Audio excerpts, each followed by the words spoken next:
What do you think of the movie? It was really good. Is that what that was? Yeah. Did you like the colors? Hey guys, welcome back to the channel. We just finished Mr. Peabody and Sherman. Yeah, and it was really good. You had never seen it before, right? Nope. I had seen it before. I think it's a great animated film. Obviously, it's not, Pixar or something like that. It is a DreamWorks. But I mean, it's really good animation.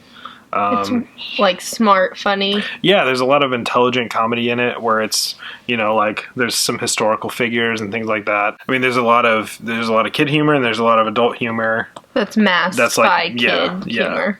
And I mean, it's nothing like too blatant or anything, but there's a lot of puns, which I love puns. Those are hilarious. Some of the characters in this movie, like you had some people like Ty Burrell, you had Stephen Colbert, you had Leslie Mann, and then you had a couple like rather not well-knowns like the kids, like Max Charles. And then, it was directed by Rod Minkoff. He did a really good job of basically like adapting the old cartoons to this. And I mean, it's just all around a great movie, funny, and definitely worth seeing if you haven't seen it. Yeah. I think it's a really good film too because we see moments with George Washington or Michelangelo or whoever, and so it's a really easy way for, I feel like, kids to be like, oh, that's whatever, and kind of get to know history just like in a fun way. Yeah, and well, and it's kind of, even if it's wrong, it's still like piquing the interest where hopefully they'll be like, oh, he was funny, let's go see what he did in real life. And that sort of and thing. They're reimagined a little bit, but it's kind of funny because you kind of like think about like what was that person like, or what was Einstein like, and you get kind of the answers to that in a comedic way. Obviously, it's we don't really know the truth about that, but we're gonna get into some spoilers, so don't keep watching or do whatever you want to do. It's your detriment. But yeah, so we're gonna get into some spoilers. I mean, first things first, we meet Peabody and Sherman.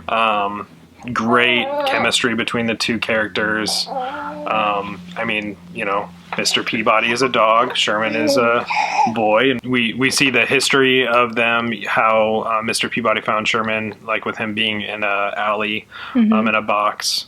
And then we get to see like all the crazy shenanigans they get into with time travel. Yeah. And then you kind of get to the main storyline where basically Sherman gets made fun of at school because his dad's a dog. Because his dad's a dog, and pretty much then that kind of fuels the rest of it. So basically you have Penny picking on Sherman, and then a fight breaks out, and then they call Mr. Peabody to the school, and then the social worker comes and is trying to basically take him away because she thought that he should never have had a kid in the first place, although he's one of the most intelligent people / dogs, humanoid person. So he's totally capable of taking care of a child. But so all that happens, and then we get to the main part where then they come to his house and he's trying to basically kind of convince them that everything's okay, kind of thing. Which I think some of the funniest moments were between Penny's parents and him. Yeah. Like the chiropractor scene. Yeah, and then where he's just ooh, just completely. Yeah, or whenever after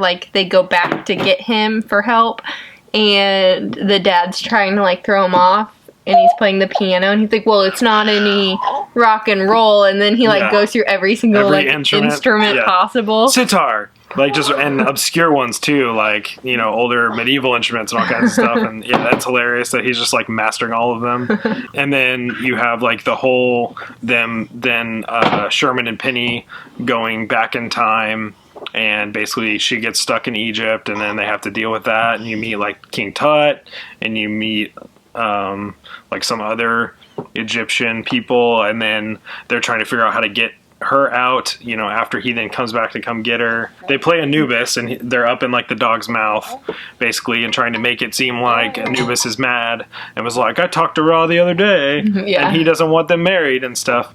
And so all of that was pretty funny. And then as they're escaping, there's the chase scene and all this stuff, and then they finally get away.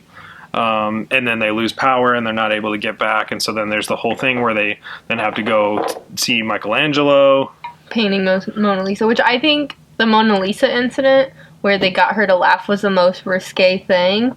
And it was just Mr. Peabody's head with, like, the bust of a woman. Yeah, yeah. And, like, the cleavage was the most, like, in-your-face sexual type of joke in the whole movie. And that, I mean, that's kind of funny because then it's like, oh, they're the reason that she smiled, you know, like kind of thing. You have Penny and Sherman getting on, like, the airplane type of whatever it's called. Flying it, and then you actually have Mr. Peabody basically saying, no, you can't fly, and then his confidence leaves. Mm-hmm. And so, like, you see that kind of distrust there that he's kind of like, no matter what, he's not as smart as I am, and kind of thing. Like, even though he loves him, he's still like, is like, you can't do that. You're a boy. Yeah, or you're not smart enough, or whatever. And then you have Sherman taking that as truth. Yeah. Because he was doing a great job at it until that very moment. So after leaving Florence, they basically get trapped in a black hole kind of thing, and then they basically have to make an emergency landing, and they end up in Troy, and like Trojan War. The Trojan horse, like during the Trojan War. That is. And then basically Sherman finds out that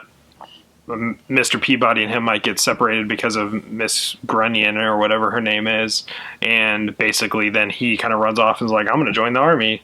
And so then we have this, you know, funny scene with all the Trojan warriors inside of the horse. Getting a horse. Yeah, getting a horse that then has Mr. Peabody and Penny in it, which is funny. Like it's polite to take it. Basically falling for the same thing they're doing. Trick that they're doing, yeah. Mr. Peabody ends up dying, basically. Mm-hmm. We assume that he dies, and we don't really know what happens. They end up leaving. Penny and Sherman end up leaving, and then we get to, you know, back home, trying to figure out what's going on, all this stuff. And then there's two in the same... Yeah, there's a time like at the same time now. They basically go back in time to find Mr. Peabody again, because he's the only one that can help.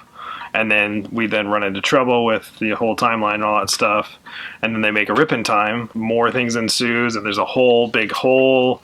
And then while all that's happening, then things are falling out. Like you have the Sphinx and other historical figures and all that stuff. And so then it's kind of their job to kind of fix it. Yeah. Which is then, like, they end up going faster or something to actually go into the future, basically, to close it up or whatever. And then you think that they're gone because they don't show up, and then they show up again. Yeah.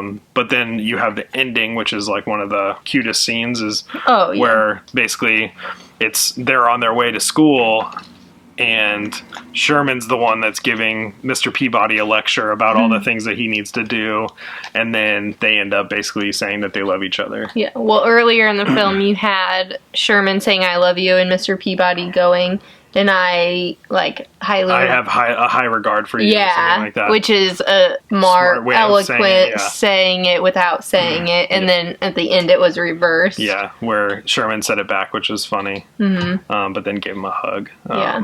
So yeah, I mean, this is just a great family movie. I wouldn't say that it really made me like cry or anything like that. No, it was just a happy.